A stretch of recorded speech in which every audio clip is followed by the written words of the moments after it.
Hello. Hello? Hello. What's up, bro? Welcome to the WUBro podcast with Saenz, Mike Mercadal, and Mike Valdez. We talk movies, sports, pop culture, and it's funny, bro. The way Harvey Dent didn't realize it was a Joker, and the Joker took his mask, his little surgical mask off. Like, it's like he has the face painting, he has the face paint, but he has a surgical mask on. And the moment he takes the surgical mask on, he's like, wait a minute, you're the Joker?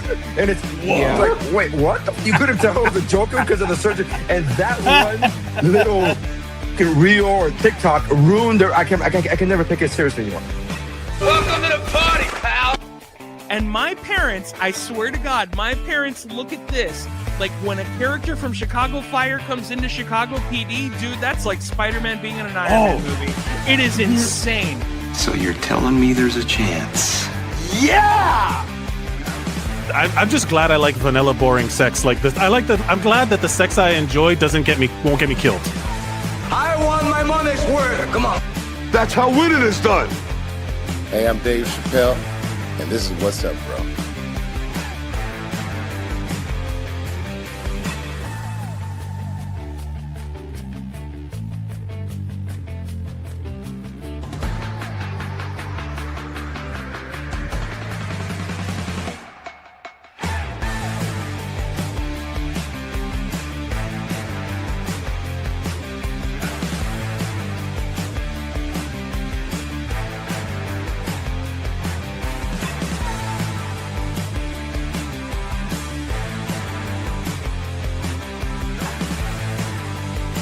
This is hilarious.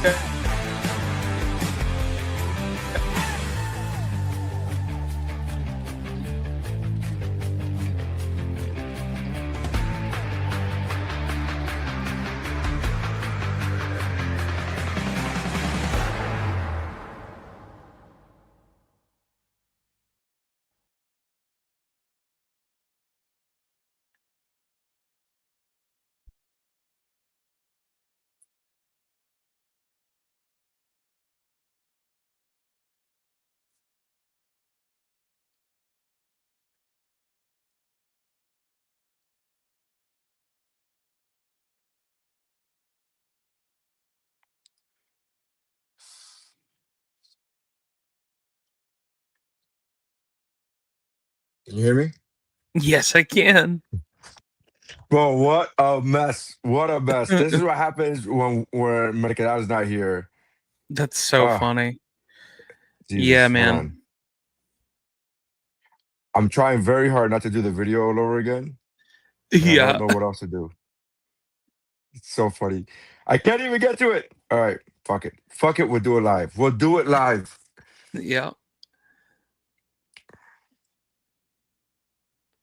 Well, I guess I'm just here by myself now. Well, I hope you guys are having a good day. I don't know where to go from here because usually I'm just the permanent guest of this podcast is what I would say. So I have no idea really how to host it or anything, but I hope you're having a great day. We have some topics that we're going to talk about. They were on screen. Now they are on screen. We have EMMY nominations. We're going to talk about the SONY Backlash, and we're going to react to some things. I have no idea what any of that is entailing whatsoever because I'm given the docket 3 seconds before I get on here. But I am ready to go, and I hope that you are too, because this is what we're doing, okay? And if it has to be me talking about cereal for 10 minutes while Neri is trying to figure out how to get on, then that's what I'm going to have to do. And here he is, at least. Oh, man. Don't worry. I kept the podcast warm for you. Oh, I know. I was able to watch it and hear everything you said. Okay. Which is the funniest. Yeah, and I was just like, and then I just the amount of technical issues that I've had, which you are just Wi-Fi related. Yeah, connectivity related. We are also getting Wi-Fi related problems now too. That is also a thing too. We're not just letting you know we're rage reports because we are Yeah, not just limited to just Wi-Fi issues here on WUBro. We have all of it. We run the gamut. it's true. Um, Yeah, Jesus, we have technical issues. We have the hosts are bad. We have all kinds of stuff. Yeah, the host is absent. yeah, Mercadal is absent. The technical guy is absent. So yeah. so we run all of it. We do all of it. We have all of it. Yep, Thing is that a thing? I think so. Yeah. Okay. All right, man. We're gonna try. We're gonna try, guys. Let's All give it right. a So shot. thank you for checking out. Thank you for checking out the What's Up Bro podcast. We are usually run a bit smoother than this. Not much, but a bit smoother than this. I am Neri Saenz. With me is Mike Valdez. Which Valdez, by the way, you're not just a guest, man. You're a co-host of the show. I don't. No, I You were like, know. I'm relegated to a guest. I'm like, no, that's not it at all. No. I know. I technically, I know that I'm technically a host, but the way that I like to see myself is that I'm a permanent guest because ultimately, you and Mekradad have been doing this for as long as you've been doing it, and I'm just like a guy now. And so I kind of see it as like, well, every now and again, and when you guys are arguing, I'm just like, cool. Like I'm the guy going, all right, but this also, you know, Just like the idea of me and Mercadal arguing, and then you Valdez yes, being like, so cool, yeah. okay, right. Actually, this is pretty funny. Actually, yeah, You know what is funny? Yeah. yeah. So no, man, it's been a wild couple of weeks. We haven't been on. It was about a week or so that we haven't Hmm. been on. But so the state of the world is so wild because entertainment. Last time we were on, we talked about how the incels were ruining or have ruined Supergirl and Yeah. the box office for Supergirl. And it's funny to me because I completely stand by that. I know that incels ruin Supergirl as far as in the box office. But what makes me laugh is that you would think that those same incels, those same manosphere guys that ruined um Supergirl would be the same ones that flock to Masters of the Universe. Right. But that didn't do well in the box office either. So it's so No. funny how I'm just like in my mind, I'm just trying to like, how does the math make sense? It's like, how are you guys enough to ruin one movie, but not enough to lift up another one? By the way, both Well, those movies come highly recommended by me. I enjoyed very much enjoyed both those movies. Both those movies, spoiler alert, will be this year's top 10 movies of 2026 episode when we do it next yeah. January. But I just found that weird. I just found it weird how like, and now I'm starting to see, at least my algorithm is starting to see a lot of videos of people bashing the people who were bashing Supergirl. Hmm.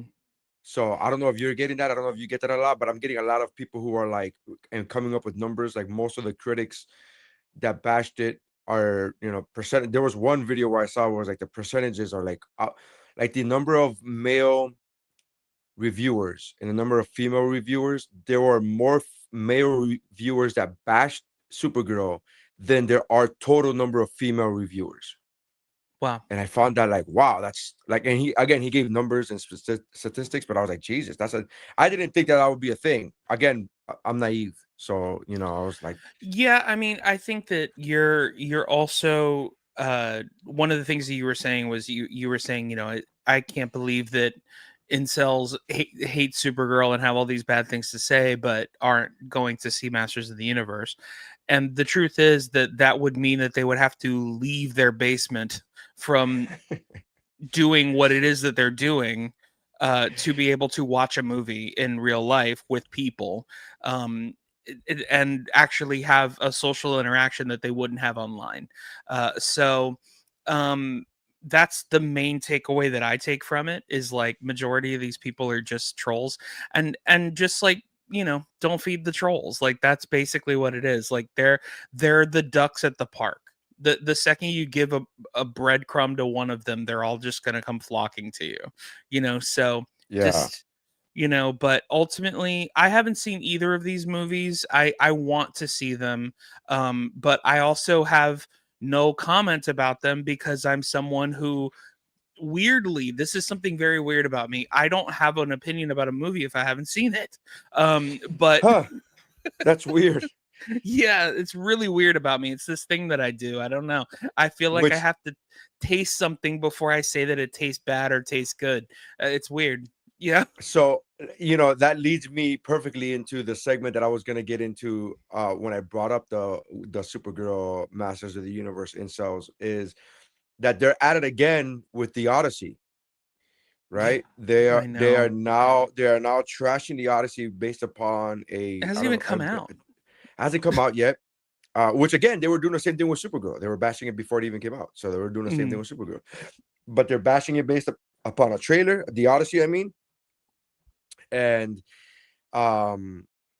it's so funny how they're getting, like, there was one guy who went off and he's like going viral, and he's this break dancer in Hawaii. He's this Okay. break dancer in Hawaii who's going off because he went off on, there was a clip of I forget her name. She was in Star Wars. Ulango.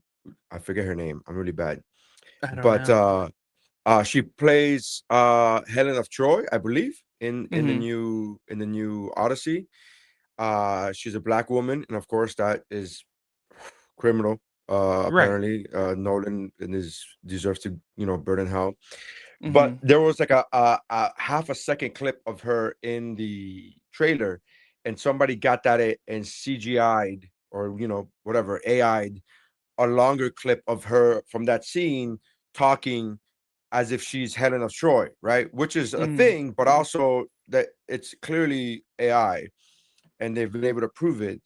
And this guy went off and he's like, you're telling me that this is a ship that launched this is the face that launched 1,000 ships, and very racist rant, very like, 1,000 guys, men are going to go to war over this face, and blah blah blah, whatever. Again, he's just a troll. Everything you were saying is true, right? Yeah, so far I agree. But what go ahead. Yeah. I'm And kidding. it's right. So far he makes some good points, but let's, broken clock twice a day, broken clock. Yeah. But he was going off, and then he was talking about how Elliot Page is Achilles. And by the way, I remember this. Elliot Page I know this is whole not thing, yeah. Achilles. And so he was going off on this whole thing, and it's like, but the movie hasn't even come out yet. And by the Yeah. way, Elliot Page is not playing Achilles. Yeah. So like, what are you talking about? And then, oh, and by the way, that clip that you saw of her is not Juliana. I wish I could remember her name. How to pronounce her name? I'm not sure. Oh, I don't know the story very well. she's the no, I'm talking about the actress that is Undango. What's her name? She was in Star Wars. She was in 12 Years a Slave. She was she in Bond? I do know who you're talking about, but I don't She know was her in name. she was in Black Panther. Anyways, so Yeah, uh she, again, they don't show her speaking yet as far as an official trailer. Like, none of that is, so sure. whatever they see is all AI bullshit. And he's going off, and I'm like, what is happening? Like, where Christopher Nolan can't make it, like, Christopher Nolan, has he not proven enough to you? Like, is he not the definitive filmmaker right now? I mean, as far as, give me your Mount Rushmore of directors who you are like, I'm gonna see that movie in theaters, whether, like, no matter what the movie's about, I'm gonna go see Right. that. Give me your Mount Rushmore. What's your Mount Rushmore of movie directors today? Like, right now, if they made a movie right now, you're gonna go watch it. Me? Yeah, I mean, yeah. it's Nolan, Coogler, Scorsese, um, and Tarantino. That's verbatim my list. I would have started with Tarantino, but that's it. That's the only difference. Like, I don't know anybody else. There's Like, no rating. Like, it was just I no, was right, naming right, the right. four. No, I'm just saying, like, Yeah. I would have, like, the first one that came to mind was Tarantino, but then it was like, to me, it was Tarantino, Nolan, Coogler. Like, it baffles me that Christopher Nolan has not garnered enough goodwill Like, how small is your dick that you have to be like, I'm gonna hate, like, how racist do Yeah. you have to be How small is to, your like, dick that you're jealous of Elliot Page's dick? Like, that's so, like, how bad is it? How bad is the situation yeah, for you in life that you're like, I'm not a Christopher Nolan movie, dude. yeah, If you aren't excited over a Christopher Nolan movie, I mean, you're not a movie person. I get it, and you don't have to be a dude. movie person, I'll but tell you this. for you to make content about movies, and you're not a movie person, you're pretty fucking ugh. I'll tell you this, and you and I lead different lives as comedians. You're on the road all the time, so you barely get to go to the movies as much as I do. Sure. But I'm going the first week that that movie comes out to watch it on 70 millimeter on IMAX, like, because I know that I want to see the best version of that movie, and I don't know anything about it. I've Yeah. I I literally Have you I seen didn't any of the even other care who Odyssey stars in it. versions? Have you ever seen any other Odyssey films versions? No, never. Okay, so I read the book in high school, and I've seen a couple of the versions, but it's a difficult book to make into because it's a story. It's not really a book. It's a story, and there's like a lot of different parts of it. So, anyways, I'm interested to see what Nolan does with it. Also, it's a blockbuster movie. Like, it's one of those movies where even these are the type of movies that even a casual moviegoer goes, oh yeah, I've heard about it, right? Like, you heard about Right. Barbie, you heard about Oppenheimer, and you go, yeah, I'm just gonna go watch these movies because you heard Yeah. about these movies. And if you consider yourself a movie person, which I'm very surprised at some of these movie critics, man. I mean, it's just baffling to me. There was one guy who I, for the most part, like um like his content, right? He'll post like movie trivia content and stuff like that. And then he does a podcast, and I don't even know the name of his podcast because I just follow him on social media. And he was just like, oh, hot take, I'm tired of the superhero super suit reveal gag. And Mhm. he's like, all these, and he talks about for like the last 20 years, like, you get to see these superheroes in regular clothing, and then at the end of the movie, they'll suit up, and it's supposed to be this big thing. And he's like, I'm Mhm. tired of this trope. And I'm just like, what? What are you fucking talking about? Like, he gave Supergirl as an example, which I don't want to spoil it for you, but that similar thing happens. She's in regular garb and then her super whatever. But I was just like the comments just ate him up. I was just like, I commented. I was one of the first people to comment, and I was just like, hey, this is an awful take. Yeah. This is like really bad take. Like, this is he's like, I'm a hot take. I'm tired of these tropes. And I'm like, this is a bad, like, hey, hot take. I'm tired of steak that tastes good. What? Yeah. I mean, What are you ultimately, I think, there's something you actually reposted a video, and I it really made me start thinking in a different way. And it was this guy talk or it was this girl who was talking about how she went and saw Moana and it was the most pointless movie of all time. And then Oh this yeah, guy yeah. stitched it, who is I'm assuming is Moroccan, and or Polynesian, and was like, listen, it might be pointless to you, but it is not for you. Yeah. It's got there's a point for every movie for someone, even if it's for two people. It is pointed for someone. So, and that's what movies are for. Like ultimately, and he made a great point. There's 200 to 300 movies that are made a year, and these people don't have an opinion about the other 200.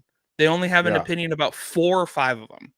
Right. And the thing is, like, those movies are for somebody, like, and ultimately, and then I started thinking about it as an actor, where I was like, you know what, man, like, yeah, maybe the movie didn't come out as great as it could have, or maybe it's something that was retreaded or whatever, but ultimately thousands of people were given a job, you know like, people got work because of it. You can argue that some people that were in the movie may not have needed the work, but that's also not to say that they don't deserve work. And this is something that I thought of yesterday, because Hollywood isn't in the business of handouts. Hollywood is in the business of what works for Hollywood. Sure. So, like ultimately, Hollywood doesn't go, who needs to be in a blockbuster this summer?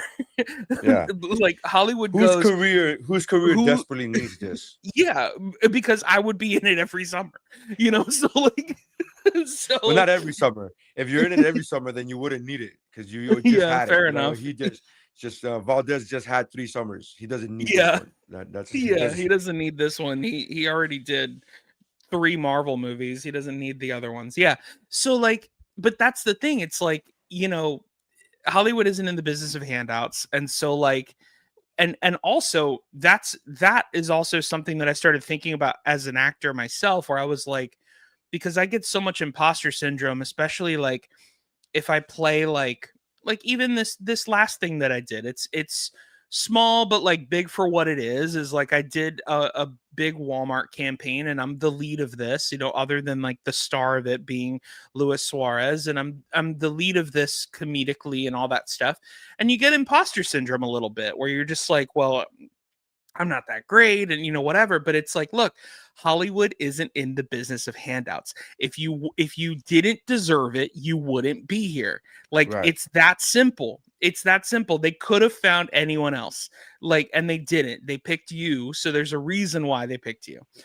So yeah, that's where I'm at with that whole deal. But I mean, Yeah, and also it's a really interesting point that that stitch that the guy did. yeah. He said the lady was like, "This is the most pointless movie." I've heard that about the Moana live action since they announced it, including Yeah. some of the friends that were on my podcast, and I was just like, Yeah. I don't understand how that's a thing. Like, I really couldn't understand because I love the movie Moana, the animated movie Moana, so much. Yeah. That I was like, give me all the Moana, give me a live action Moana, give me a fucking Moana video game, give me all. Like, I loved it so much, and I was like, I want more of it.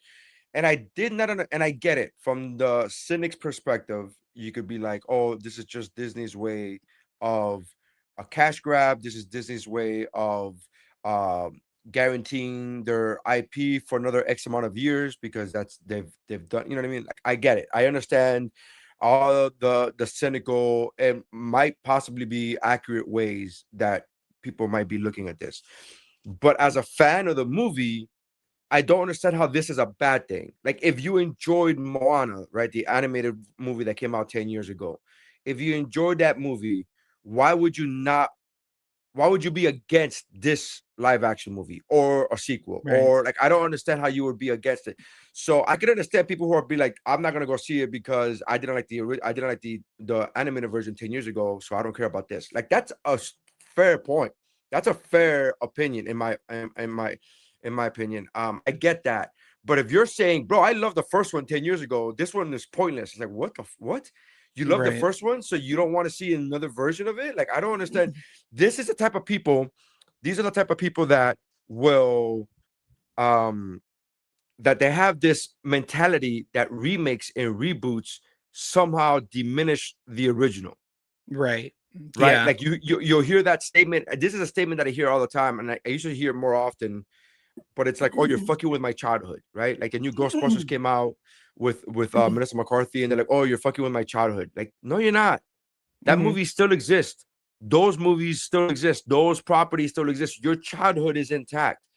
Like, this is not like this new version or this different version is not destroying what you had. You can still go back to that. It's not this thing of like, oh, you're making a live action Moana.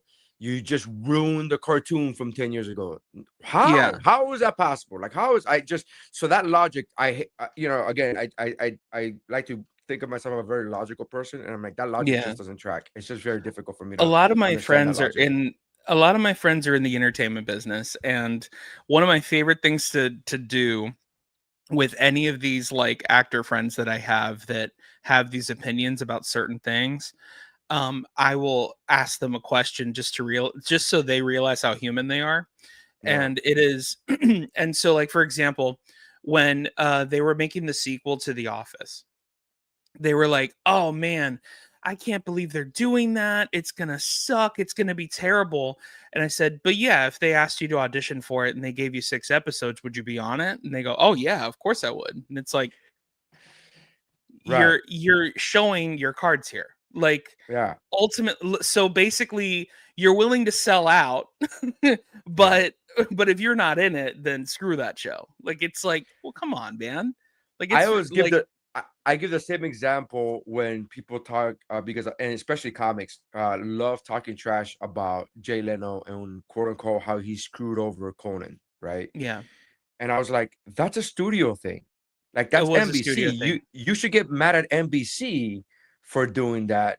And the question I ask every comic, I was like, if you were Jay Leno, if you were a comedian and NBC fired you, and then 6 months later they go, hey, we want you back, would you not take the gig? Like, it's a gig. It's just a gig. Like, I don't understand this logic of like, he screwed over Conan. It's like, dude, that's NBC screwing over Conan.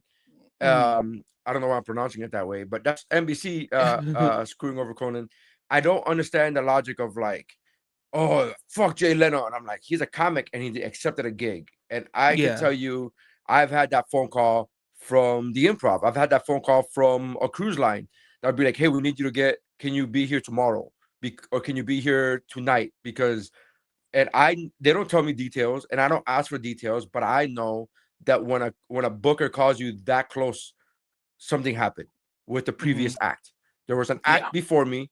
And then if they're calling you, if the Improv is calling you to be there that night, something happened with the previous act. And I'm not that guy. I know a lot of people are.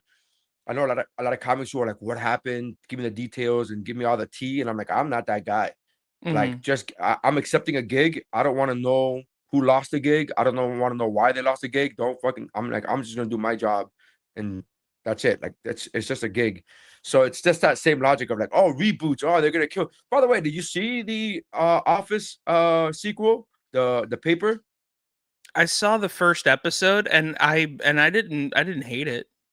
Dude, I thought it was great. I saw the first 5 episodes, and again, life just got in the way, so it's not even like a matter of like.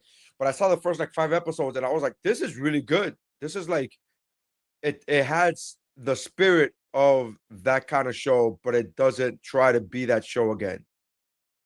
They don't have like, okay, that's the Stanley, and that's they don't have that. They have their own different characters, and I thought they did a good job with that. And the guy, the main guy is not an idiot. So there's no like Michael Scott there.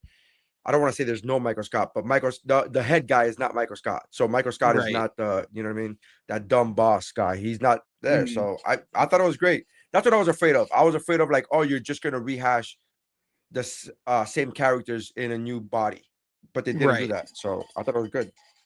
Yeah, for sure. Yeah, I saw the first episode of it and I didn't hate it. But yeah, it's like, you know, life gets in the way and Peacock is weirdly the least watched app of mine. There's not a lot that I watch on Peacock. It used to be the least watched app of mine. You know what's now become the least watched app, and this might surprise you? What? Netflix. Oh yeah, I get that. Yeah, for Netflix, sure.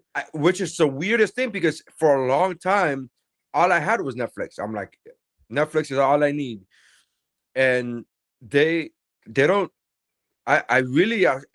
Somebody said this the other day on a podcast. They're like, I don't really watch Netflix. And I'm like, how do you know what? And I was like, and then I started thinking about it. I'm like, oh yeah, like their original programming after Stranger Things, and even Stranger Things, I'm like 3 seasons behind. So I'm not even caught up with Stranger Things. But in my mind, I was just like, other than Stranger Things, what's the original programming that you're flocking to Netflix for?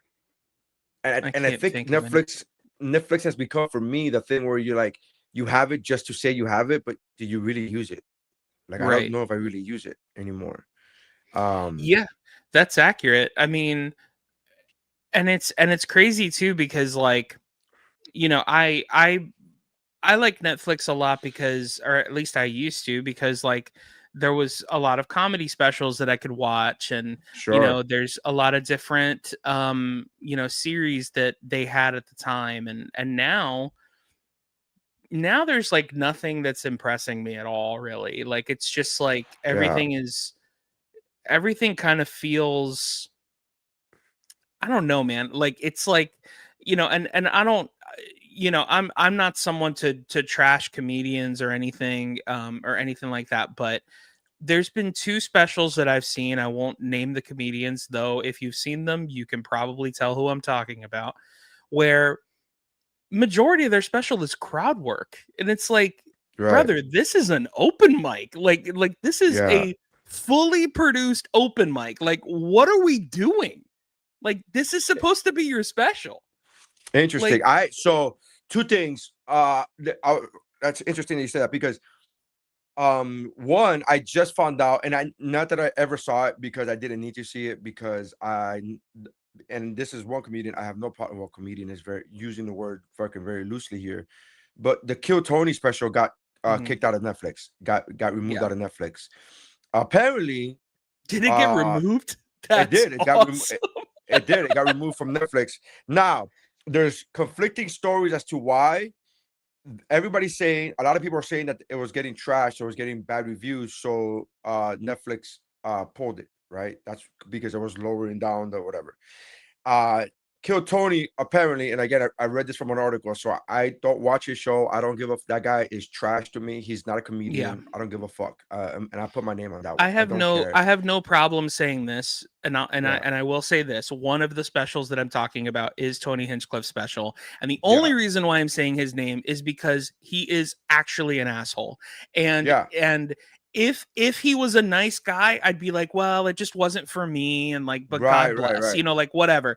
He is just legitimately not a good human being to comedians, to people, to anything, and it's just unreal how much ego that guy has for the little amount of talent that, you know, your sister who's never touched a microphone has. Like, it's like, it's ridiculous. But anyway, go ahead. So you know, the funny thing is, I forgot his name was Tony Hinchcliffe. I kept calling him Kill Tony because somebody please kill him. please, but anyway, I wish. So if somebody could McConnell him, it'd be great. Listen, so he said, according to an article I read, he said that the special came off of Netflix because his contract with Netflix was up. Like that was it. I was like, this guy. I was like, I don't think contracts are 6 months long. I don't think Netflix contracts are like that quick. By the way, it hasn't been 6 months. Yeah. Like, I don't, again, whatever. I said 6 months because I know, but I was like, you know, so that's what he's saying. He said, according to this article. Oh, you have a 30-day contract with Netflix? That's fucking crazy. And said that and then, so I don't believe that at all, because and part of it is because I want to believe that it's so bad. Like, oh, no, it was really bad, right? I want to believe that. The other part is, I actually do believe it. I actually do believe that Netflix, like, this is hurting our brand. This special is so bad that it's hurting our brand.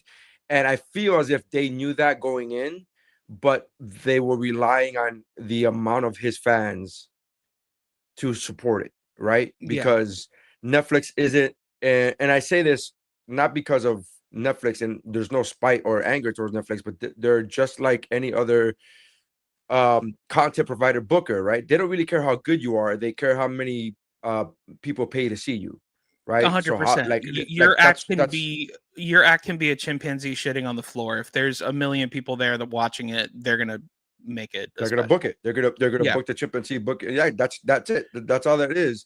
And people don't seem to understand that. Like, and God bless people who have told me in the past throughout the years, hey, you're gonna make it on Netflix because you're hilarious. And God bless them, because they believe that. Of course, and they think that that's what it is, which is sad. And again, I just smile and say thank you, because I'm not gonna get into it with every specific person that tells me that, but I'm just like, it's not based on talent. There's never, like, these things are not based on talent. They're not. It's just again, I don't mean to sound like a bitter comedian, curmudgeon, but it's not. These things are not based on, these are business decisions that people get specials based upon how many followers they have, what they're tracking, what they think, meaning the booker, meaning Netflix, meaning Comedy Central, meaning HBO, meaning whoever it is, they feel how many viewers can we get to the platform if we book this special. Like, that's all that is, right? That's all that is. 100%. And again, I'm not mad at that. That's completely understandable from a business perspective. I'm not upset about that. That makes complete sense. If you own a movie theater, what's the point of having the best movie playing if nobody goes to see it? Like, what's the point? Like if you own a, Yeah. if you're a movie theater owner, you want a movie. Yeah, you want the popcorn fillers, right? That's what movies have become. By the way, going back to movies, Yeah, I movies know. have become like, how do we sell popcorn buckets? Mm-hmm. And that's a 100%. thing. That's why the popcorn bucket has become a big deal now.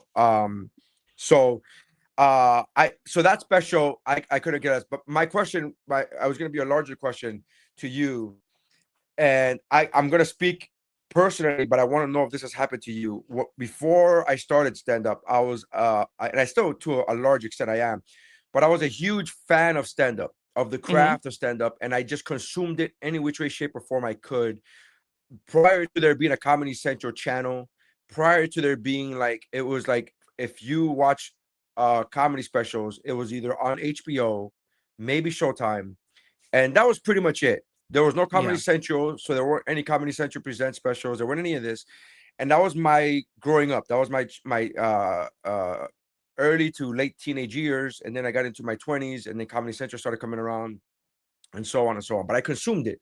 And I remember when I first started doing stand-up and I was hosting for the Improv, I remember as soon as I would get the details, like, hey, you're going to be hosting for XYZ comedian.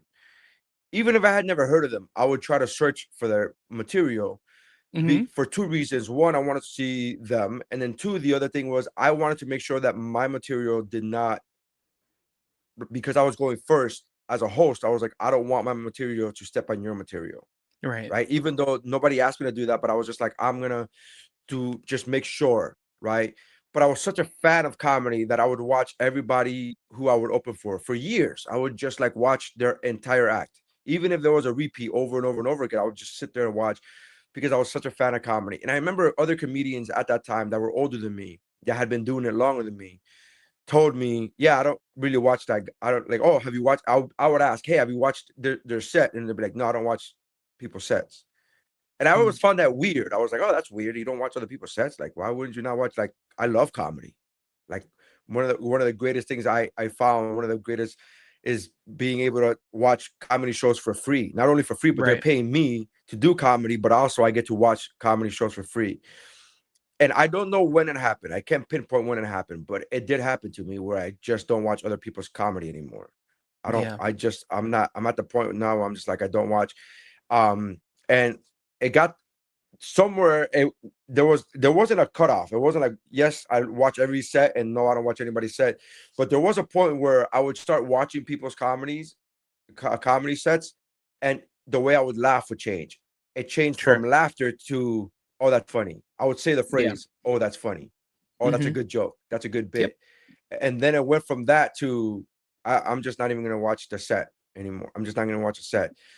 My question to you is, I'm talking on a very personal level, but my question to you is, are you still that, like, where are you in your journey of like watching other comedians? I will watch comedians out of respect sometimes. It also just depends on the kind of show. Like if it's a regular showcase show. I don't mean Chappelle, by the way. I don't mean Chappelle. Like, I don't mean like those are monumental, like, landmark things. I don't mean Chappelle. Like if I was hosting for Pete Holmes, I'd watch all 3 of his shows.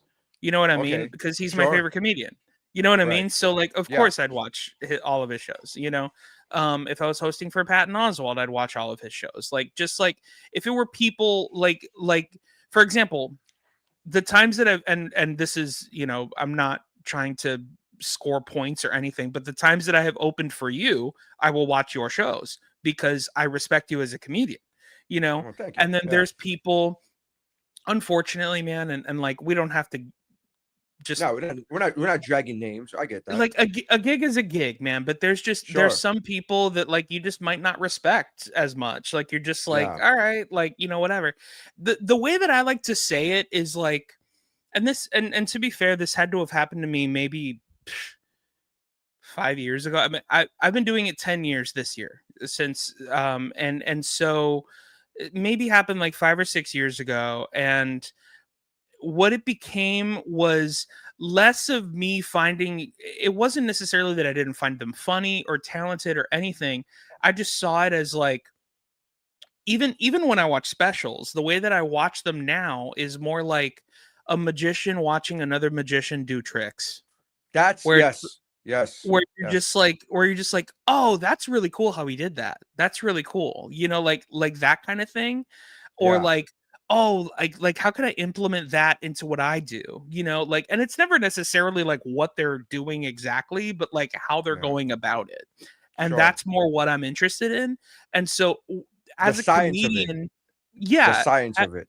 exactly. As a comedian now, I am way more interested in the things that the audience would find boring than what the audience finds entertaining. Right. You know, Yeah, I and remember you sending me a clip of this guy, and I forget who it was, but he was that weird guy that dressed in the bodysuit. Remember? I remember. Chris I forget his Fleming, name. Chris Fleming. You nominated told for an me Emmy this year, by the way. you sent me a clip of his set. It was a clip, and it was a long clip, and it was very funny. Like there's no disputing that. But I remember just to piggyback off of what you're saying. I remember that when you sent me that clip, my thing was like, man, the fact that he turned his back to the audience for that long, shout out to him. Like, Yeah. that was such a cool thing to see. And anybody who's not a comedian would watch that clip and nobody would think that. Nobody would think twice about that. Like nobody was like, you didn't hear the joke that he was saying.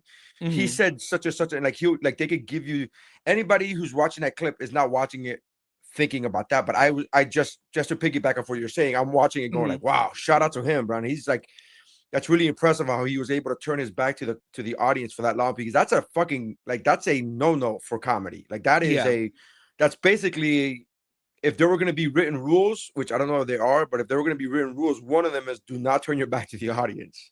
The audience doesn't want to see your back, right? The audience doesn't want to see your, but the fact that he was able to do it and keep it entertaining and keep them like, it was good. I was like, so anyways, just to go off of what you're saying, No, you're looking 100%. at it more as a technique. You're like, oh, that's a good technique. That's a cool thing. The way you did that. Yeah. And I there are people that I'm very impressed with when it comes to that. Like there's like I'm very impressed by a way that certain comedians can do crowd work, because that's not really something that I'm necessarily skilled at in the way that I would want to be skilled at it. Sure. So like there's things that, yeah, like I said, there's things that I find very interesting and very awesome that most audience members would find boring.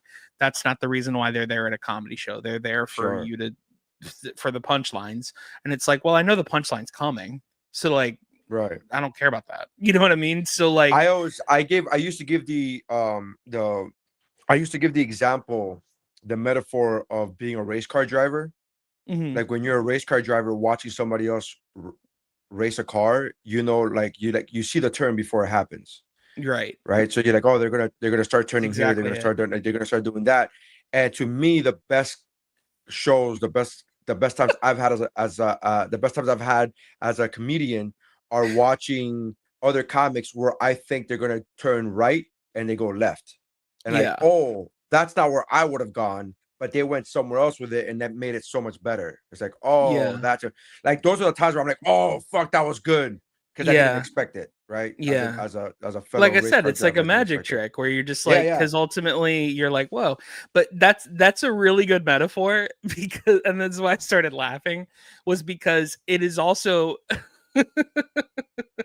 it's also like being a race car driver, because if you're a race car driver and then you get into a regular car and someone's driving you, it would drive you absolutely nuts, which is like a comedian listening to somebody at a party tell a story.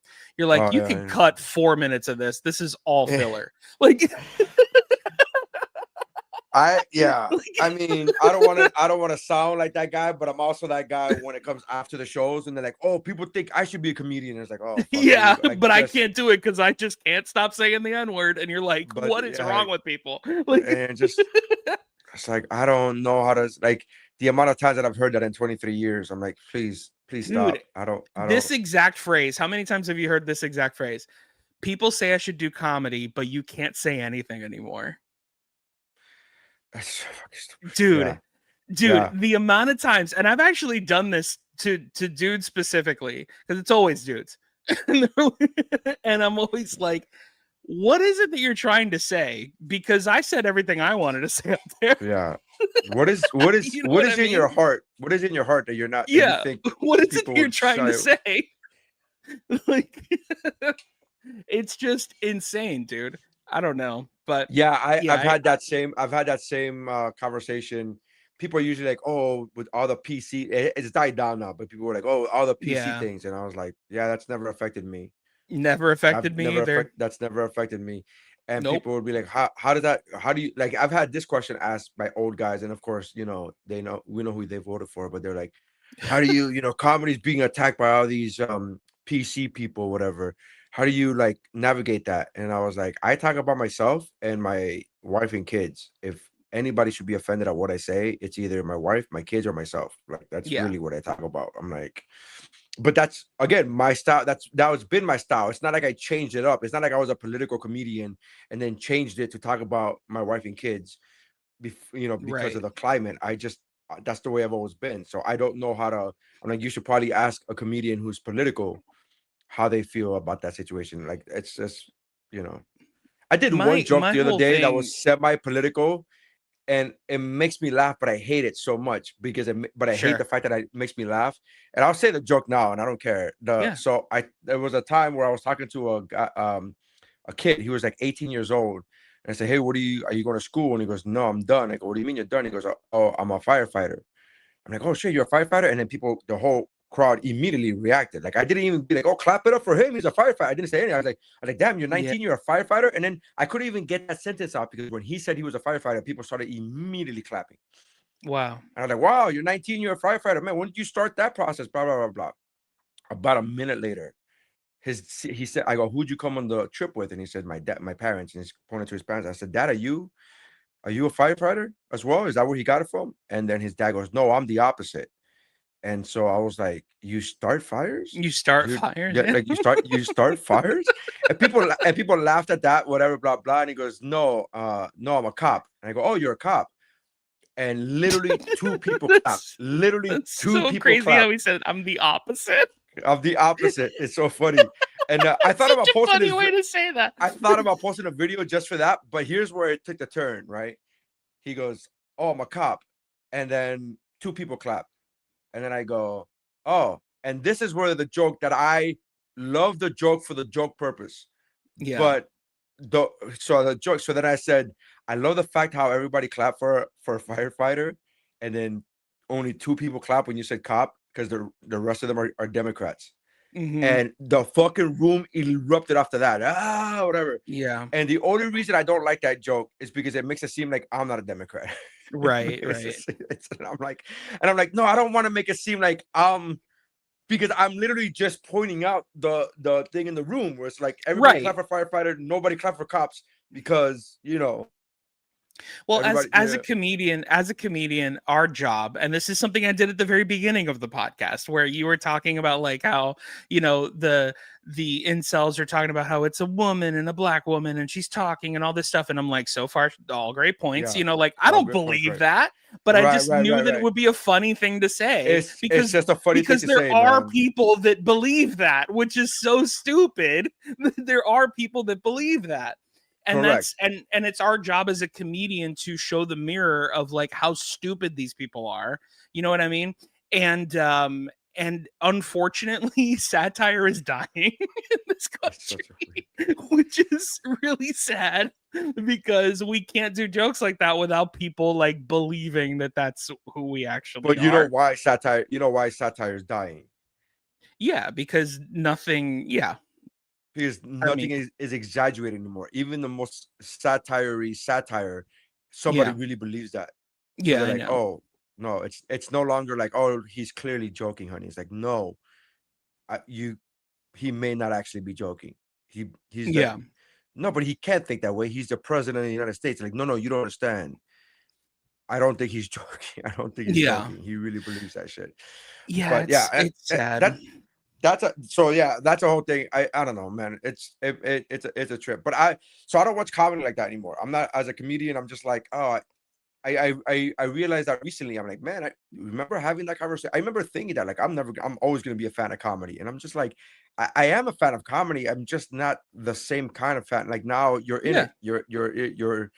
You make the sausage, so to speak. I don't know if you could also make the sausage and be a participant in the hot dog eating contest. I don't know if you could do that. I mean, you can't get high on your own supply or whatever. Yeah, like I Yeah, yeah. mean, but but like yeah, I mean, it's yeah, I get what you mean. It's one of those things where like and I feel like that with any job. Like after like you're wide-eyed for a little while and then after a while like dude, I'll never forget when I first moved to LA. I was such a wide-eyed kid. I was just like, "Wow." There was, the Force Awakens was coming out that week, and it was just like they had built the Millennium Falcon in the middle of Hollywood Boulevard, and you can go inside of it. And I was just like, "Wow, this is so amazing. Hollywood's great. They shot this Tarantino movie here. Here's Mel's Drive-In. They shot, American Graffiti here. Wow, who are all these people?" Dude, 3 months in, I'm like, did they build a fucking TIE fighter in Hollywood Boulevard? It's gonna take me 3 hours to get home. Like, it's just, after a That's so while. good. It's so funny. These motherfuckers. Are you Yeah. kidding me? Out of all the places in the galaxy to build this shit, you build it right Yeah. here. That's so funny. Like, just like, you just you get used to it after a while. Like, it's just like another thing that I found really funny was there was I worked on Hollywood Boulevard, and like I my day job was at UPS, and I worked at Hollywood Boulevard. So I would see a lot of like the movie star shit. Like I would see a lot of movie stars, I would see a lot of producers, and all this kind of stuff.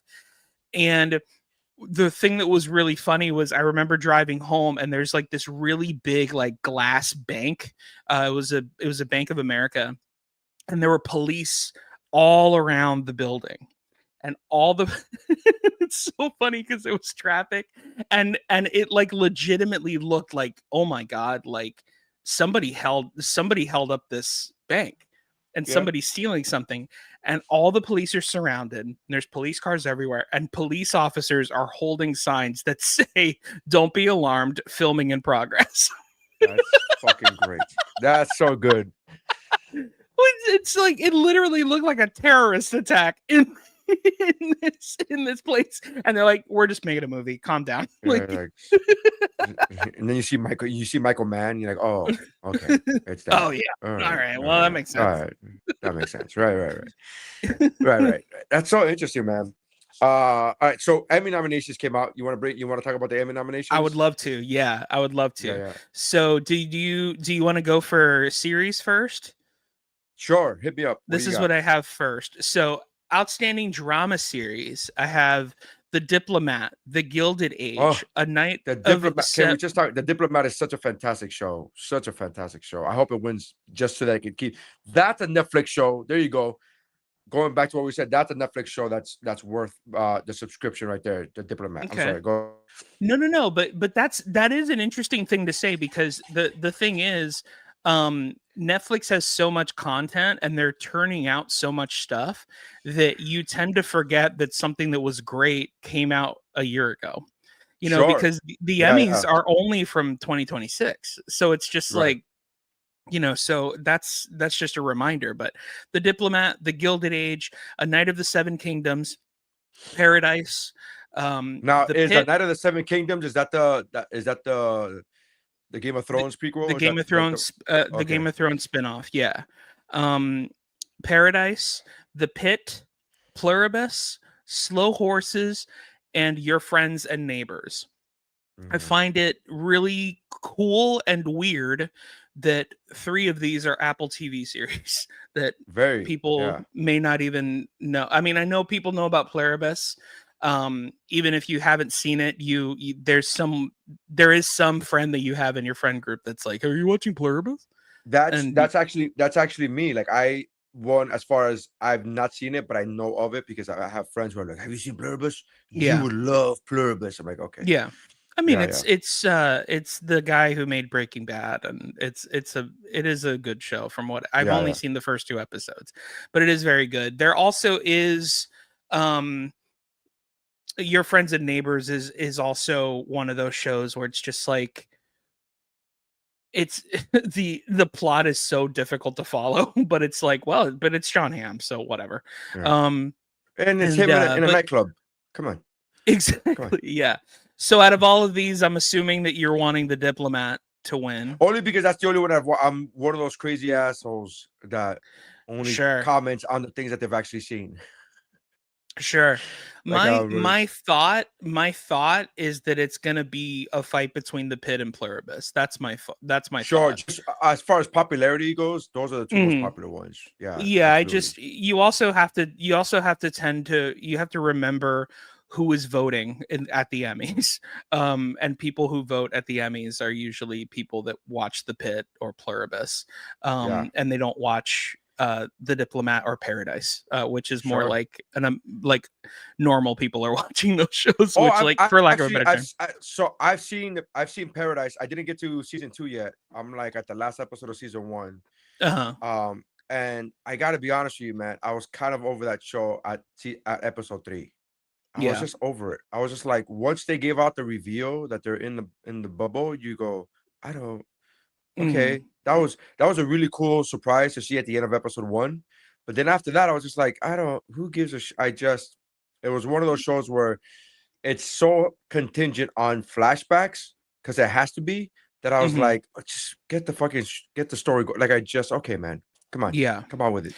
And I Yeah. just lost interest in that show. But season Paradise 2 is came out, so let's the see. I'm assuming Paradise is the Sterling K. Brown show. That is correct. Got it. Yeah, he's And nominated for Best Actor, by the way. and I hope he gets all the success because he's a great actor. But I agree. the series itself, I'm just like, ugh, just like Yeah, tired of it. Just sure. tired of it. And I haven't even got to season 2 yet. So maybe Yeah. I'll change to season 2. All right, outstanding comedy series. I've seen most of these. So we're starting with Abbott Elementary, The Bear, Right. Hacks, Margot's Wait, Got hold Money on. Troubles. Let's time out for a second.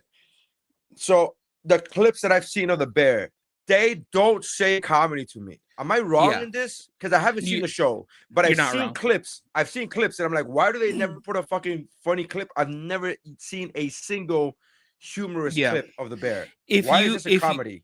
if you think getting a panic attack on whether the beef is going to be ready in time is comedy, then this show is a riot. But it is it is not a comedy show, in my opinion. It is a good show. I will say it is a very good show, but I never when I describe the show do I say this show is funny. I don't. What? So can they just classify they meaning the producers be like it's a comedy because Yeah. we know we're gonna sweep at the comedy comedy series comedy? Yeah, but I also think that it's a very dumb thing to say that it's a comedy, because to say that you're going to sweep when you have Abbott Elementary and Hacks in the same category, you're not Yeah. going to sweep whatsoever. Sure. Also there's other ones here as well, like Nobody Wants This, Only Murders in the Building, Shrinking, and Widow's Bay. All of these are way more comedic than The Bear, and some of them aren't comedic at all. I didn't think Widow's Bay from the trailer. Widow's Bay didn't look comedic. Is that a comedy?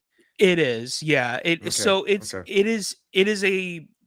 It is mostly like a tense, like, horror kind of vibe Sure. thing, but it has a lot of comedy undertones in Okay, it. Like, okay. there's a lot of stuff that's really funny in it. It's essentially like, I was just watching it because, like, everyone's talking about it and how many awards it was nominated for this year. And I started watching it, and it's very much like, it reminds me of Jaws without the shark, where it's just like what if the city of Amityville was haunted, and, like, the Oh. shark was the thing that was killing everybody, but it's something else that's killing everybody. And that's kind of what it Hilarious. is. Well, no, it's I mean, like I said, Hilarious. Right. like I said, it's a horror show, but with a lot of comedy undertones in it.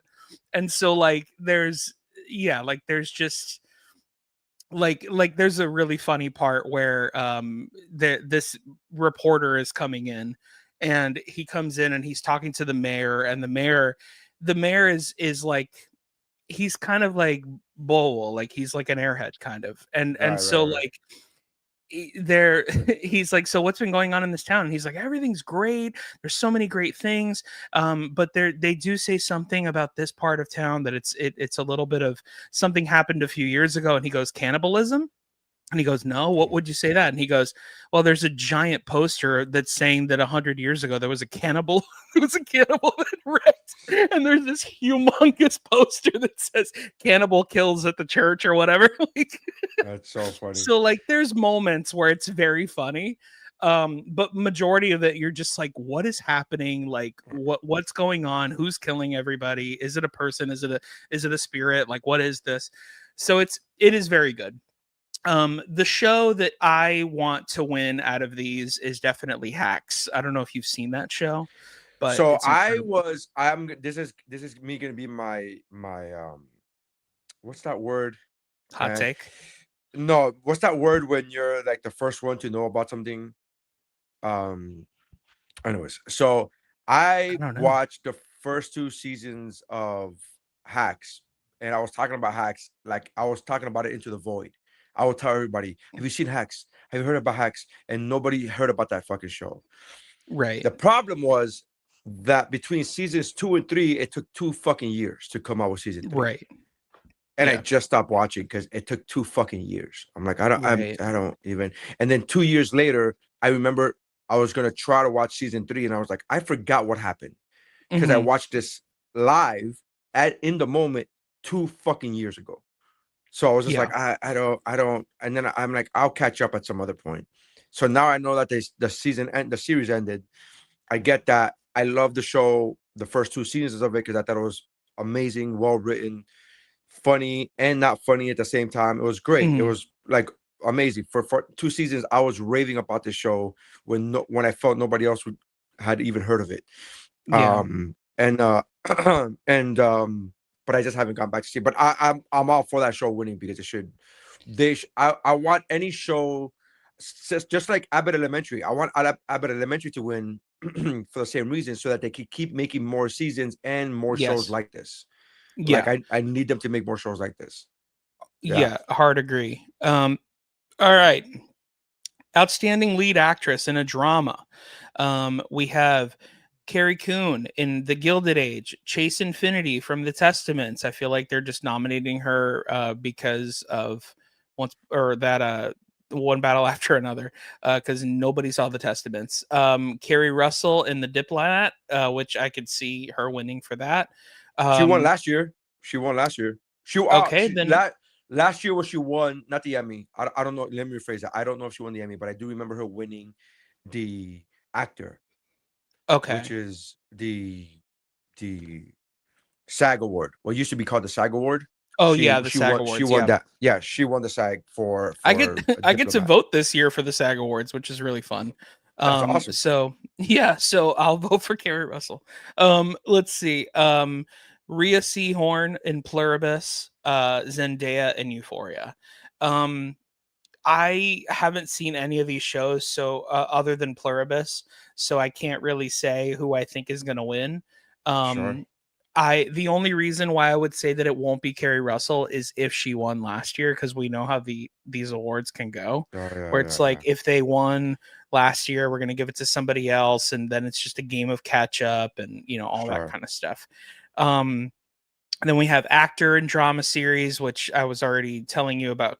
Sterling K. Brown for Paradise, Gary Oldman for Slow Horses, Mark Ruffalo in Task, Rufus Sewell in The Diplomat, and Noah Weil for The Pit. I feel like it's going to be either Noah Weil or Gary Oldman. The only reason why I see Gary Oldman is because Slow Horses is ending, and this might be like a legacy, like, hey, you did a great job for all 6 seasons of the show.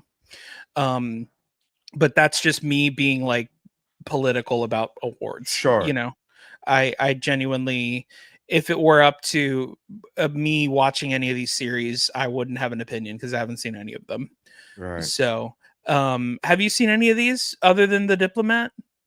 The Diplomat, I saw which one? Oh, this was Paradise. But I didn't see season 2 of Paradise. Yeah. So that's not really counting. I'm really gonna count that as seeing. Yeah, fair enough. Who else? What else?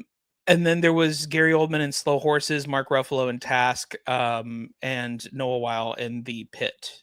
No. No. You know what I'm So watching right this- now? I'm watching right now. I'm what? watching Sugar. I'm watching the Apple show Sugar. Oh yeah, with the penguin. What's Farrell. his face? With Colin The penguin. Colin. Okay, the penguin. Oh yeah, the penguin. Right. Yeah. Listen, if you're gonna be ugly and fat in a movie, you're gonna be that forever to me. So let's see. It's hilarious. As someone who's been ugly and fat before, that's all you're ever Yeah. gonna be. My life is not your cosplay. Exactly. Exactly. This is where I think The Pit is gonna sweep because it's gonna start sounding comedic. Outstanding supporting actress. Taylor Durden, The Pit. Fiona Dount, The Pit. Catherine Lucina, The Pit. Sadie Moffati, The Pit. Allison Janney, The Diplomat. Gianna Nicholson, Paradise, and Carolina Wydra, the Pluribus show. Yeah. So I think that The Pit is gonna sweep because I think The Pit might win that one. Yeah, dude. Because honestly, they nominated every single actor on The Pit. Because like even supporting actor, there's four nominations for actors in The Pit. There's Patrick Bell. There's Sean Hattasey, Garrett Howell. Wow, this is weird. Billy Crudup in The Morning Show. I didn't know anybody was still watching The Morning Show. The Morning Show's like on season 6, man. Yeah. Yeah, I know. No, but I didn't know that anybody was still talking about it. Yeah. And then Tom Pellephrey in Task and Carlos Manuel Vesca in Pluribus. I think it's going to be The Pit, man. I'm going to go with Carlos just because he's Hispanic. Yeah, I look, I always want the Latinos to win, but I feel like the cards are stacked against us when like they have 3 nominations for The Pit in every category. I gotta be honest with you, the cards are stacked against us regardless from the jump. Yeah, that's true. That is true. Regardless, because even for outstanding guest, they have 3 people for The Pit. They have Brittany Allen, Tal Anderson, Tina Evlev. Please forgive me if any of these actors are watching the show, and I know that you are. But please just forgive my as they should. Yeah, pronouncing your name wrong. I do want to respect you and your craft. Merritt Weaver for The Gilded Age. I haven't seen her in this show, but she is an actress that I think. Have you seen Merritt Weaver in stuff? Like, have you seen like Severance? So she's in Severance. Who she plays Severance? She plays so I forget the character's name, but Zach Cherry, the bigger guy with the beard. She plays his wife.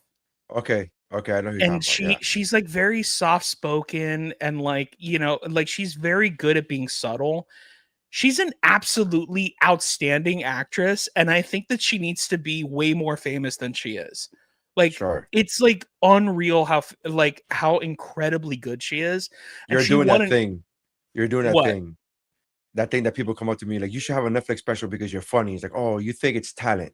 Yeah, No. I know. I know. You're doing that thing. She did. You just an hour later, you're like, she's so good. She should be in more things. She is so good. Like, she should be more famous than she is. It's like, no, it doesn't work. She did. I will say she did win an Emmy. She won an Emmy for Nurse Jackie, and she has the best Emmy speech that I've ever seen in my entire life, which was she got up and she said, I don't. Bye. And she just left. She had a panic attack and just said bye and left. Have you ever seen Joe Pesci's Oscar speech? No, please tell me about it. He goes on stage, he goes, thank you. Done. Yeah. Dude, done. I love it when like Andre 3000 did that for the winning the Grammy for Outkast Speaker Box Love Below. Like he just literally went up there and went thanks and then just left. It was awesome. So good. And people were like, that's it, we're done. Okay, we're done. Yeah. All right, let's see. And also, other than Merritt Weaver, Shailene Woodley for Paradise. Shailene Woodley is an actress who I've always said this about her, and I respect her. I love her. She's great. But that woman is always crying in everything she's in. Yeah. Yeah. Like There's if that you, movie she did, Fault of Our Stars. yeah, When that movie came out, I was on this podcast and I was with Stephanie Meyer Sr. and Xander, and I said, yeah, like when you watch that movie, Oxygen Tank Cry. That's what I called it. Oxygen Tank Cry. There yeah, was no preamble. There was no. I just said Oxygen Tank Cry, and both those people were like, uh huh. hmm, They just immediately knew what I was talking about. I was like, yeah, yeah. like that's she cries in every fucking movie. I Her and couldn't, Angela Bassett cry in yeah. everything they do. Dude, I couldn't. I watched The Descendants, the movie about George Clooney Sure, getting a yeah, divorce, and there's yeah, a scene where she's underwater and she's crying. yeah. And I was like, "What?" Like, like it's like her. I mean, that's like She her was trying to thing. It's audition for Aquaman.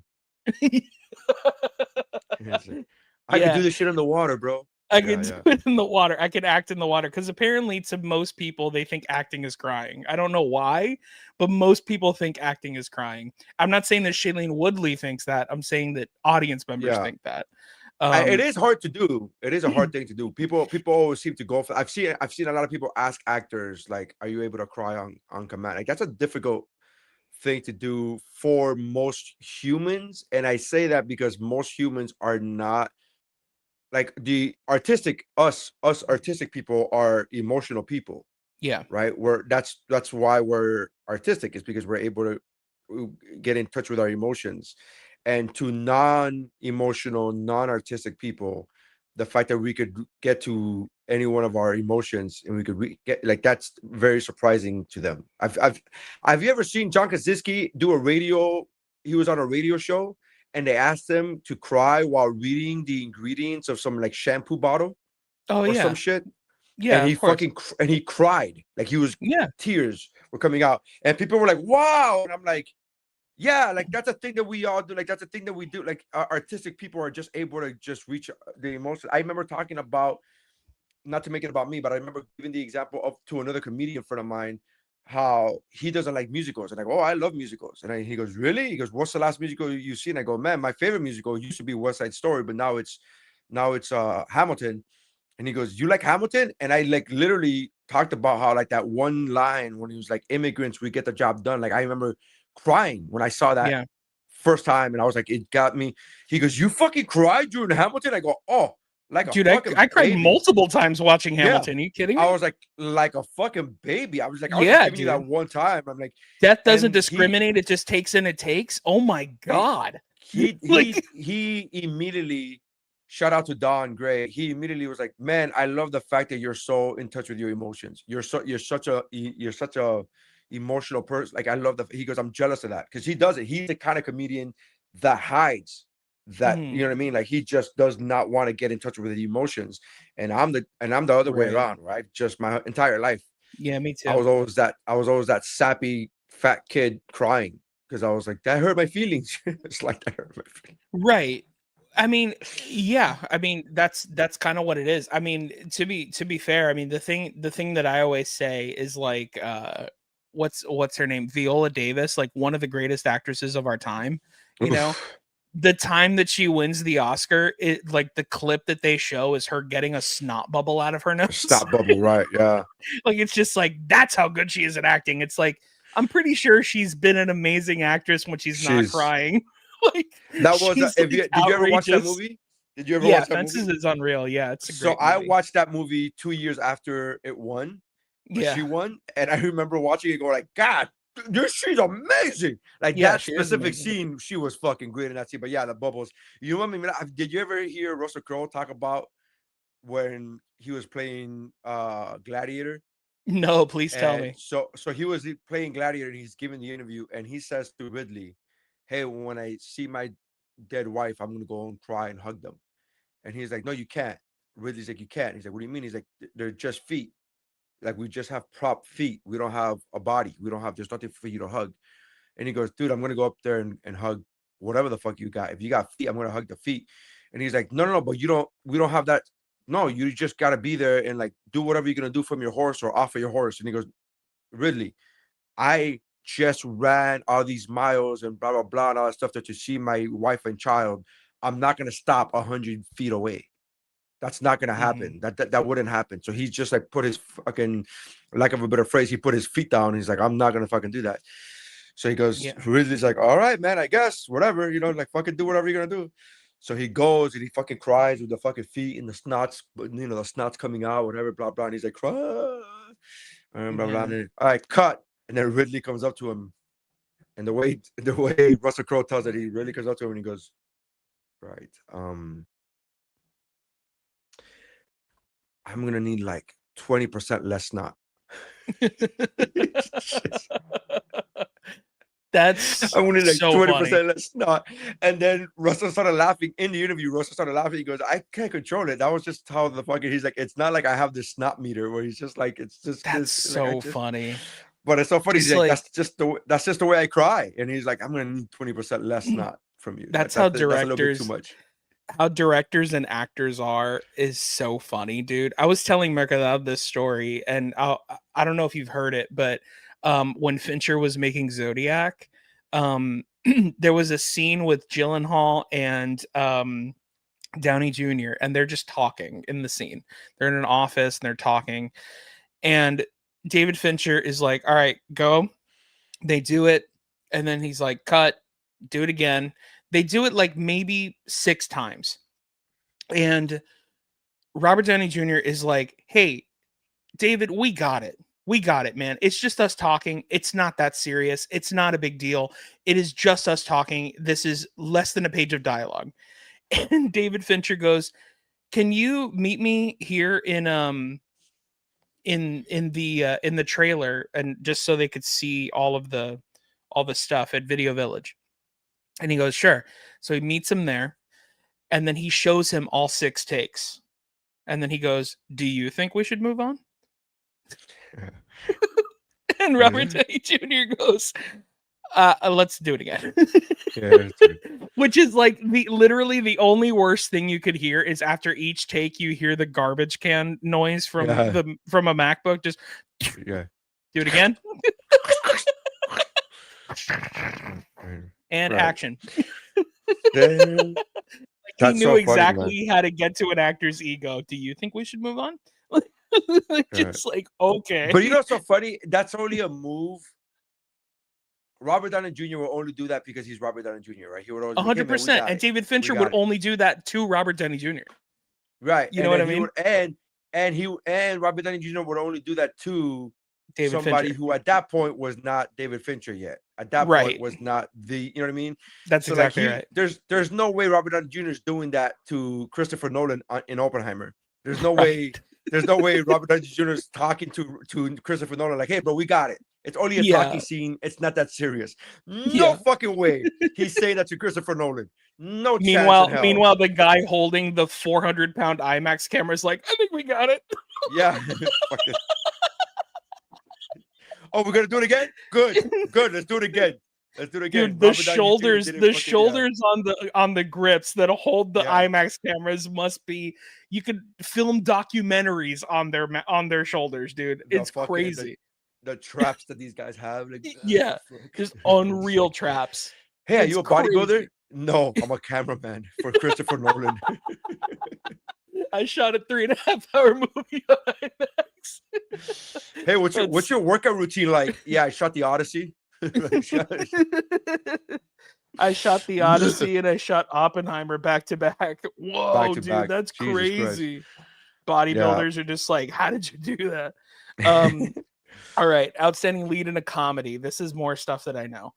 Quinta Brunson for Abbott Elementary, Ayo Edenberry for The Bear, Elle Fanning in Margot's Got Money Troubles, Lisa Kudrow for The Comeback, and Jean Smart for Hacks. I don't know where it's going to go. I think it should be Jean Smart. However, I don't know if she's going to win because she's won before. But they might give it to her because this is the last season. So I have no idea. But I also think I think all of them are worthy of it, to be completely honest. I don't know. I don't know what your thoughts are. It's just a privilege to get nominated, to Of be in the same course. group, with these people, with these fine actors. It's just the same. Yeah. So this next one I think is going to be something that we're going to have to talk about for a little bit. Yahya Abdul Mateen II for Wonder Sure. Man. Not the first. Steve Carell for Rooster. Matthew Riz for Widow's Bay. Jason Segel for Shrinking, and Martin Short for Only Murders in the Building. I don't know where it's going, to be completely honest. I think that Yahya should. I think that he was so good in Wonder Man. So I love Yahya in Wonder Man. However, I think it should have been I think it should have been a drama. Because he's not funny. Yeah. And I don't think he's supposed to be funny. So this is one of those weird categories where the funny element of that show is not Yahya. He's the straight man. And he plays a fucking phenomenal straight man. He plays a really tortured soul of an artist. Like this is a great, by the way, Wonder Man, if you don't know, if you're a listener, it is highly rated by this fucking podcast. Like everybody on this podcast absolutely loved Wonder Man. Mike Mercadal, without exaggeration, and I wish he was here to talk more about this himself, he changed his life after watching Wonder Man.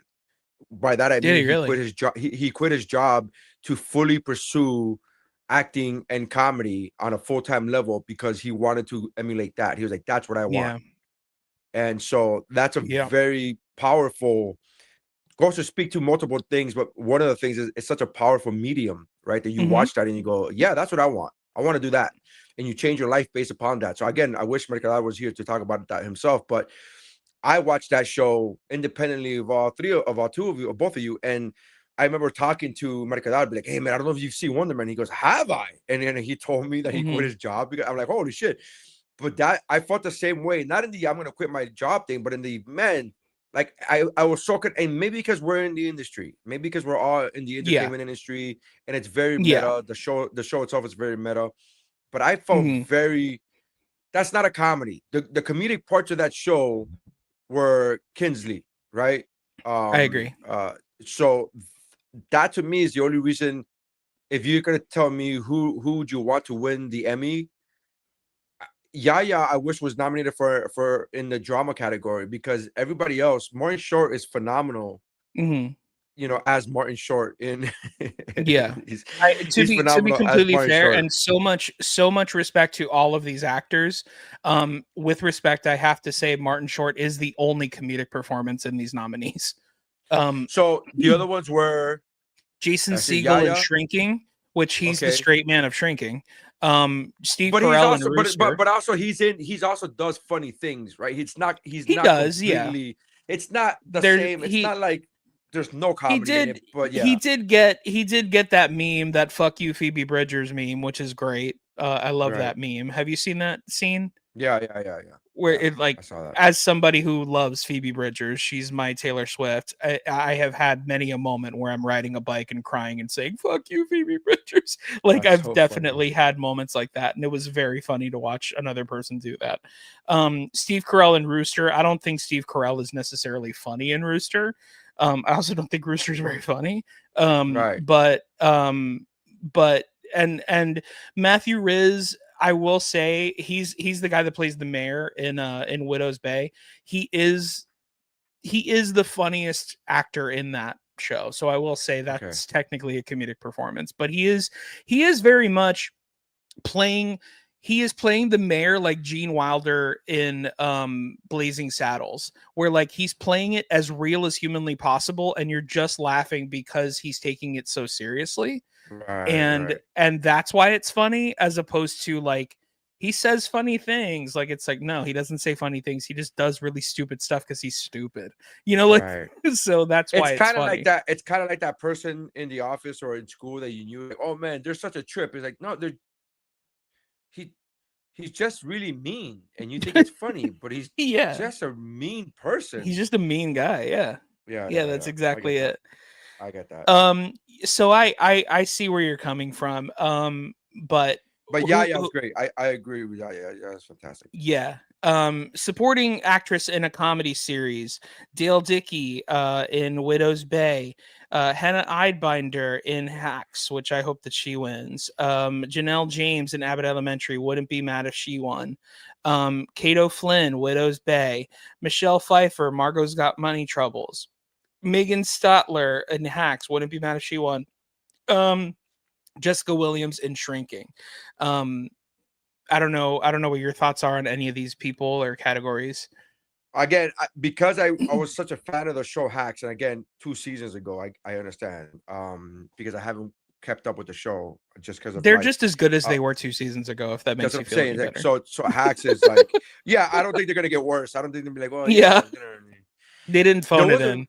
So there was a really funny presentation one time 1,000 years ago when Jerry Seinfeld did not get nominated for an Emmy for best actor in a comedy. Yeah. And he went on stage and he said, I got nominated last year on a show, and there was, there's 5 nominees, whatever there were, 5 nominees, and I didn't get nominated this year because there has to be room for a new guy, right? For a new person.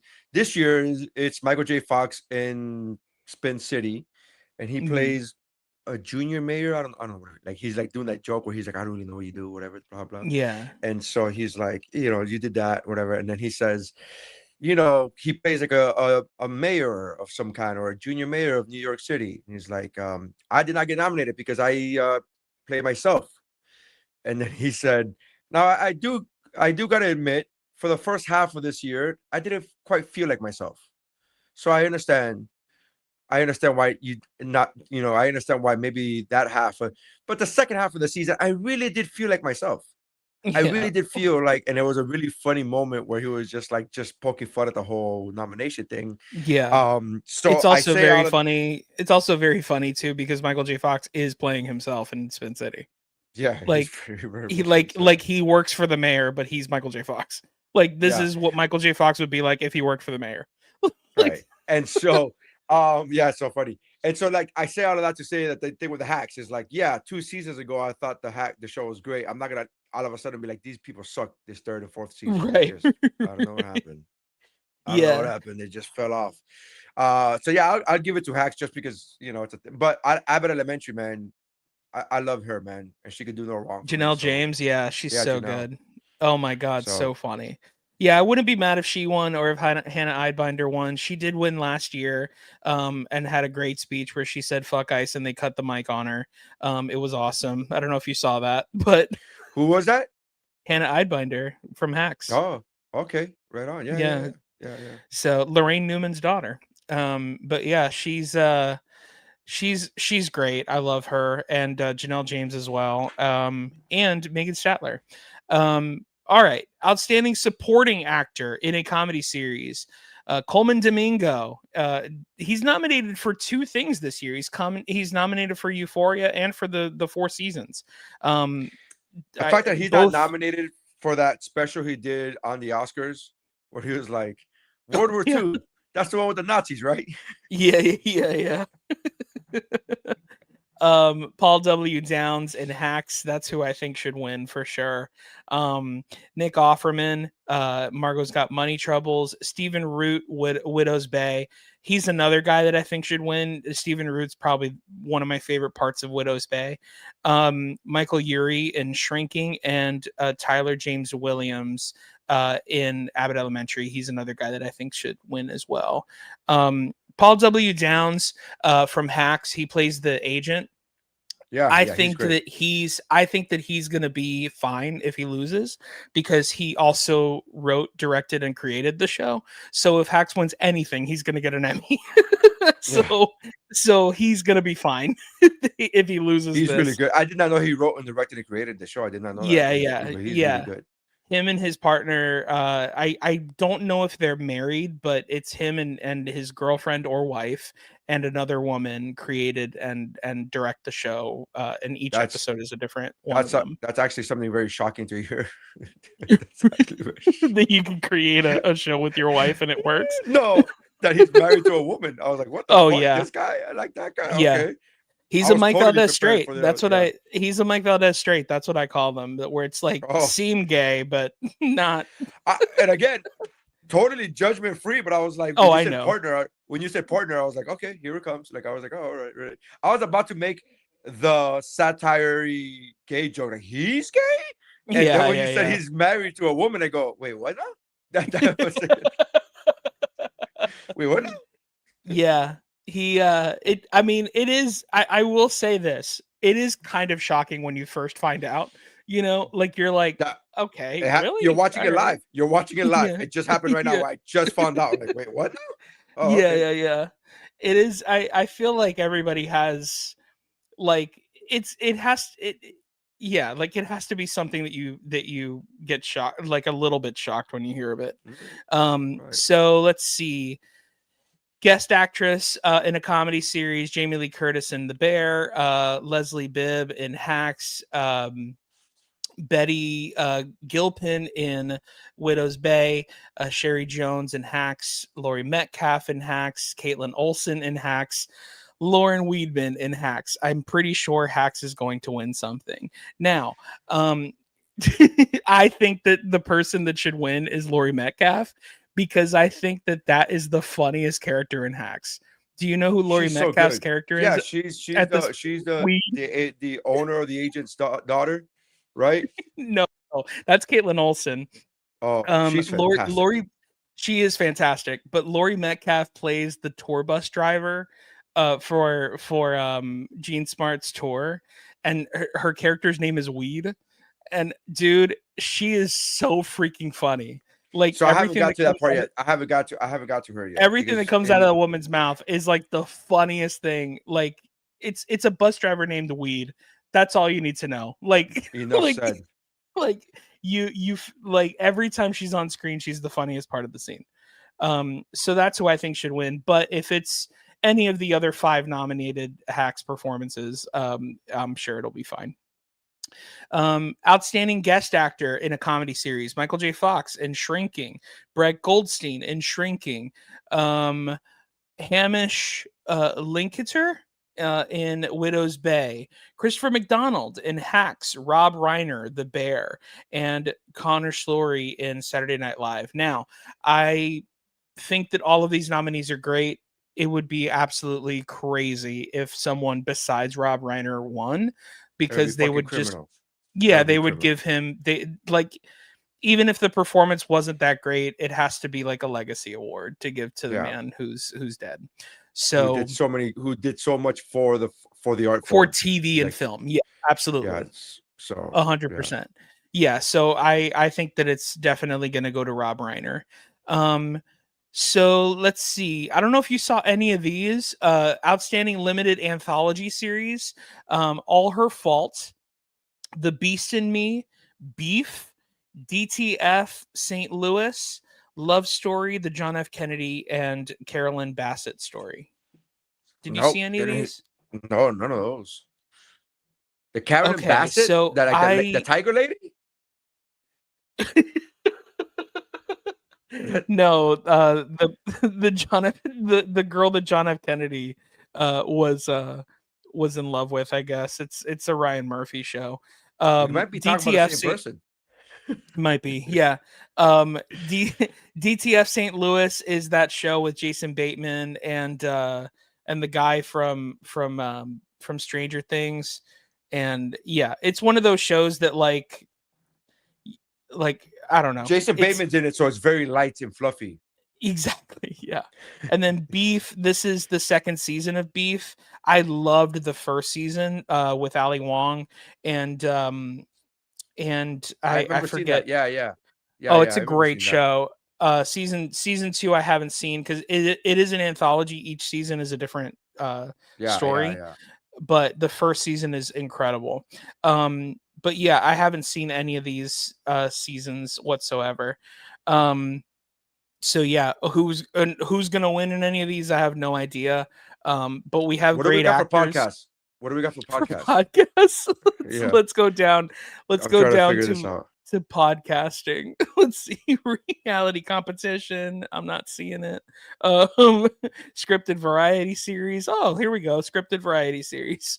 Last week tonight, Saturday Night Live, The Daily Show, Late Night with Stephen Colbert, Jimmy Kimmel Live, and the What's Up Bro podcast. Wow.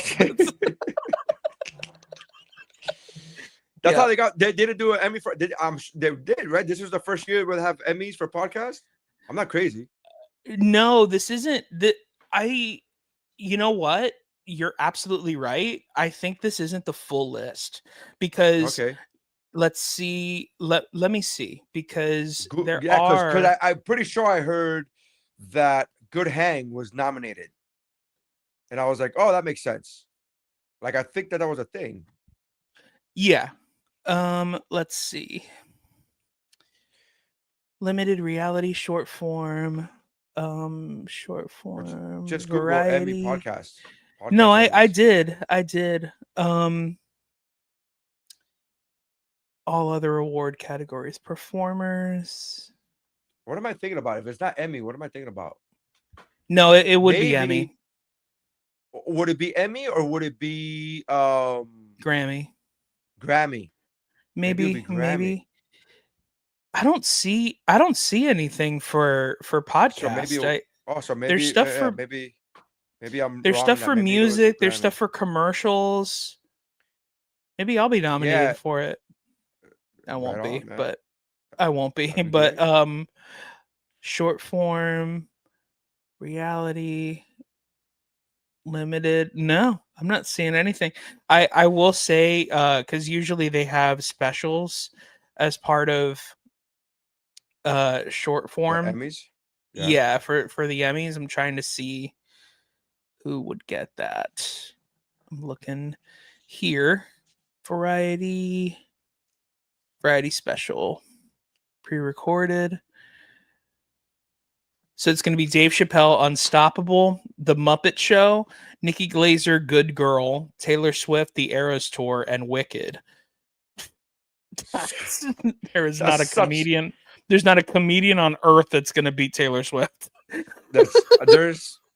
I don't think there's a Muppet on Earth either. To be honest with you. Who the fuck? Who put this category together? It's like I have no clue. They might as well have called it the leftover category. The leftovers. Yeah, dude. Let's see what else. Who else did it get nominated that we could nominate? Fucking Dude, Dave Chappelle, Taylor Swift, and the Muppets are in the same category. It's just fucking wild to me. It's like, what? Okay. I will say this: if I'm Nikki Glaser. What? Oh, he left. What happened? That's hilarious. FYI, that was not me. I was not touching anything. I think he mistakenly closed out of the window is what I think happened. That's gonna be my guess. Let's find out. He's back. He's out. He's back here now. Whoops! I hit the backspace. I can't hear you. There's no sound. Is there no sound? Hilarious. See, we did well for about an hour and 30 minutes. Can you hear me? And then there's no sound. I can't hear you, bud. Oh no. Yeah. I'll be back. So he's gonna try to close out and then come back in, but I'm pretty sure that's what happened. He was closing out the windows of the Emmy nominations, and I'm pretty sure that's what happened. But that's a pretty wild situation. That category is incredibly they put the variety on that one. Add to stage. Let's go. Check. Can you hear me? Nope. Nothing. Can't hear you. No. Shut him up, bitch. Can you hear me though? Yes. Yeah, you can hear me, but I can't hear you. Yeah, this is the thing that was happening, bro. So I don't know what happened, but anyways, don't worry about it. I'm gonna wrap it up because you're having mic issues and I can't hear. We can't hear anyone. Hear me now? But, I was gonna wrap up. The funny thing is, I was gonna end it with a question, and the question was gonna be, to Mike. I heard one of these hypothetical questions. I thought that'd be interesting. Which would you rather, right? Have the ability to speak and understand every language on Earth, or talk to animals? Like, so I can't hear your response, but that was gonna be my question. Oh, the first one. So you'd rather know every language. You'd rather be able to speak in every language, Yeah, that's what Mike is saying. For those audio listeners, if you're listening to us, if you're not watching us on YouTube Live, you should, because you should watch this technical difficulty in video form, not just hear it. But Mike said that he would rather learn speak every language fluently, which I got to be honest with you, I don't think it's a bad response. I would love to be able to talk to dogs or animals, but also it'd be really fucking annoying if I just could just hear everything that they said. It'd be like, shut the fuck up. Like, it's a plastic bag. Shut the fuck up. Like, I just can't. There's a show called, there's a British superhero show. It's a comedy. It's on Hulu. There was 2 seasons of it. I don't know if you ever saw it, Mike. And again, I'm talking to the ether here because I can see him, but I can't hear him. But there's a show about what everybody on their 18th birthday or by their 18th birthday, they get a superpower. And then the show revolves around one girl who has not gotten her superpower yet. And all the superpowers are vastly different. So there's not all the same thing. And it's a comedy, and it's on Hulu. It's a British comedy. And I think it's called, I forget what it's called. But you could just Google British superhero show on Hulu. And I think it's like the Unsuper Bowls or I don't know what it's called. But it's really, really good. It's really funny. And I like the creativity that they have, that the creators had, the writers had for the powers, because some people are like, oh, I could rewind, but only for like 15 seconds. I could rewind like my timeline, but for 15 seconds. And then somebody else's power is that they could conjure up the dead. But all they're being used for in day-to-day life is they work for a lawyer firm, and the law firm is asking them to conjure up spirits to see who they want to leave their shit to. Like, oh, you didn't write a will, so I need you to, like, it was just like this very comedic way of doing it. It's a very creative way of doing it. But I forgot the name of it, and I wish I could tell you the name of it. But anyways, that's it. I'm gonna leave it there because Mike is still having mic issues, and I'm not gonna I know what it's like, the frustration of what it's like to have technical issues. But thank you guys for checking us out. Make sure you check out at Mike Valdez. Google Mike Valdez, Google the Walmart ads, because it's fucking good. It's very good. I'm not saying that because he's my friend. I'm not saying that because he's on the podcast. They're very good. It's like a campaign, so it's like episodic. Like on episode 1, we saw him sign the contract. On episode 2, so it was really good. So make sure Mike plays an agent, which is so funny. It's he's Mike, man. If you know Mike, you see him in the commercials. You're like, that's just the way he is. Anyways, make sure you guys check us out. Mike Mercadal is also on all social medias. He's at Mike Mercadal or Mercadal, whichever one you want to pronounce, or whichever way helps you spell it best, I guess. And I am at Nary Saenz. Everything is at whatwashisname.com. And Mike Valdez is that kid from up.com. So make sure you guys check us out. And we appreciate you. And that's how winning is done.